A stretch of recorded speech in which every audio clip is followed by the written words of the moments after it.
I would imagine at this time, most of you are probably familiar with Nivada Gretchen, as they have been covered by the watch media pretty heavily in the past actually almost 3 years now. Nivada was reborn in 2020, and they do have a long history. They went defunct for quite a while. They were known as Croton watches in the US for quite some time, and they traced their roots back to 1926. This is my first time with one of their watches in hand, and I have the infamous DepthMaster Pac-Man here, a vintage style watch staying true to the models of the past, and pricing starts around $950.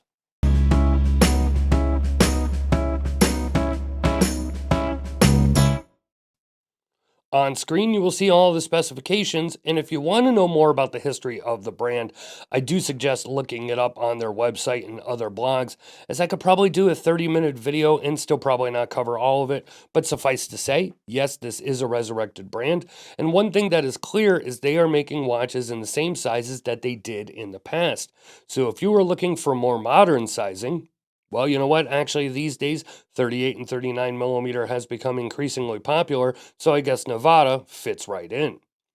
Now, this is the same iconic DepthMaster Pac-Man model, the watch that Alton Brown once referred to as a baby Panerai when doing a video with Hodinky a few years before the rebirth of this brand. If the Pac-Man dial is not your thing, you can get it with more traditional markers, and you can get it in either white or the H patina color that still seems to be so popular these days. I also have to state at this time, this white dial no date of the Pac-Man may or may not be sold out, as is one of the patina colored versions, so you're going to want to check the website as they were out of stock when I started doing this video, but now it seems they are in stock. There is a white marker black dial Pac-Man with date currently available, as well as some of the more traditional marker versions as well. All are available with choices of either bracelet or straps. Now, the first thing you'll notice is this looks pretty close to what it would have looked like back in the day, and Nivada states it is an authentic re-edition of the 60s dials, and they even offer quite a few vintage style bracelets, more on that shortly. This is a 39mm case, and it is a small 39mm, much smaller than I expected it to actually look. Here I will put another 39mm watch to it, the new Marin Instruments Skin Diver, and yes, both are very different case shapes, but to me, this looks and feels much more like a 37 or 38mm watch, especially with this very small dial opening. So be aware, this is a small watch. This case is your typical cushion case. It's all high polished. It has a screw down crown and a helium release valve, as well as drilled lugs. As this model is dubbed the DepthMaster, it is listed as water resistant to 100 meters or 1,000 feet. The bezel on all the DepthMasters are stainless steel with an aluminum insert. I originally thought it was all steel, but the website does state it is an insert and it has enamel and lume applied to the engraved markers. But a really interesting detail is underneath the bezel, and I almost did not notice this until I got it under the camera lens doing macro shots. The bezel edge and the part under the bezel is actually bead blasted. Why? I have no idea, but it's kind of cool that there is this different finish that you almost can't see, but once you know it's there, it's just a nice fun detail. Turning the 120 click bezel is very smooth, it's easy to grasp, but the crown is quite small for me, and therefore it's a little hard for me to grasp and screw back down. The dial on this version is the white Pac-Man dial, as it is called, a black dial with white lume paint on the hands and markers. While it is now referred to as the Pac-Man dial, that was not always the case, as originally this dial came out decades before the beloved 80s video game. And if you really love the Pac-Man video game and you want something more related to the game itself, there is a limited edition Pac-Man Undone Nivada Grenchen collaboration that is all black and has a custom pixel Pac-Man dial. You can find that over on Undone's website. But back to this dial, beyond the funky indices, you have a pretty clean dial, just a brand name and automatic underneath and the model name. This one has the Mercedes hands, minus the P symbol, but there is at least one other version that has an arrow minute hand. And yes, this is the no date model, but this is not a no date movement. So yes, you do get the phantom date position in the crown. I prefer the no date dial, especially considering the date gets rid of one of the symbols, the crown symbol, as I refer to it, and I just prefer a more symmetrical dial. You can also customize the DepthMaster on their site, picking which colors, bezel, hands, and other configurations. Above the dial, it is a sapphire crystal, of course. Though the website says it is a flat sapphire, this is definitely not, though. At least to my eye, this is a box sapphire crystal. And I have to say, the dial, while matte and what I consider to be printed markers, the crystal is really clear and it's just a beautiful looking dial and crystal here, and it lets you really see the dial without much glare. So I swear this was not planned at all, but this is actually the second watch in a row that I have reviewed with the Soprod P024 movement, basically a clone of the ETA 2824.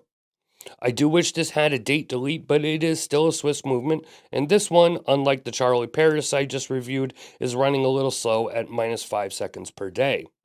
And while it does have that two-position crown, I believe the date wheel was deleted as I cannot hear or feel the date wheel changing.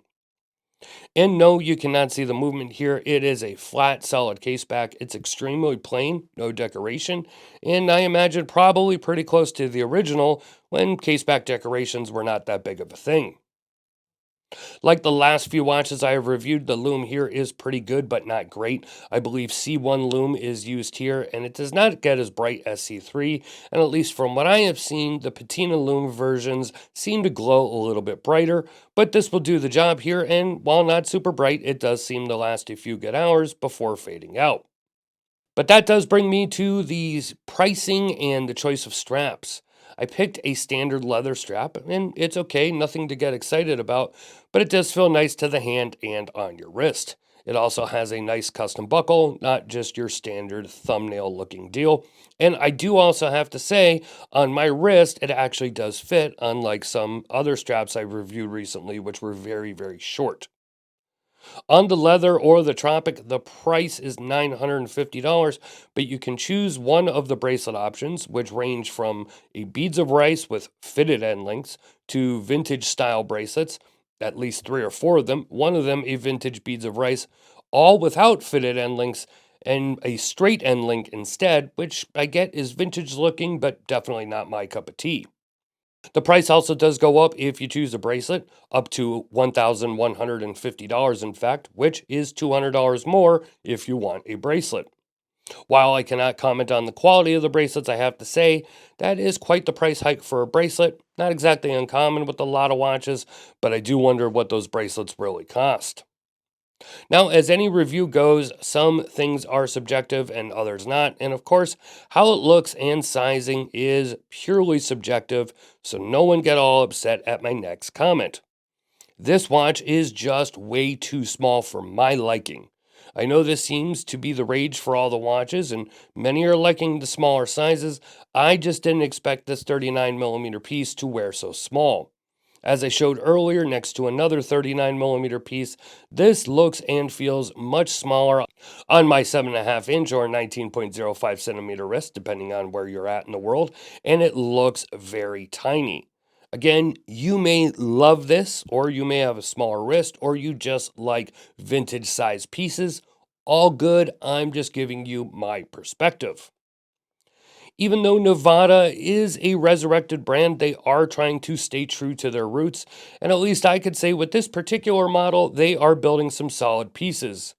I would probably prefer this in a 42mm, seeing how small this 39mm case wears, and I would like to see some all brushed cases, but otherwise, it's a solid piece here and a brand name with a lot of history.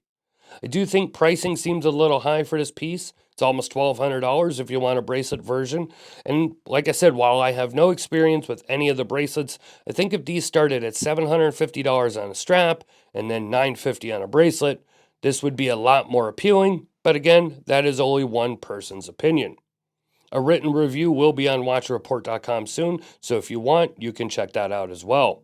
I want to hear from you though, so let me know what you think of this DepthMaster down in the comments below. You can find us on social media to keep up with us in between reviews. It is at Watch Report, and we are on Facebook, Twitter, and Instagram.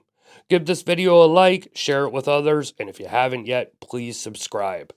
This is Don Evans from Watch Report. Thank you for watching, and I will see you next time.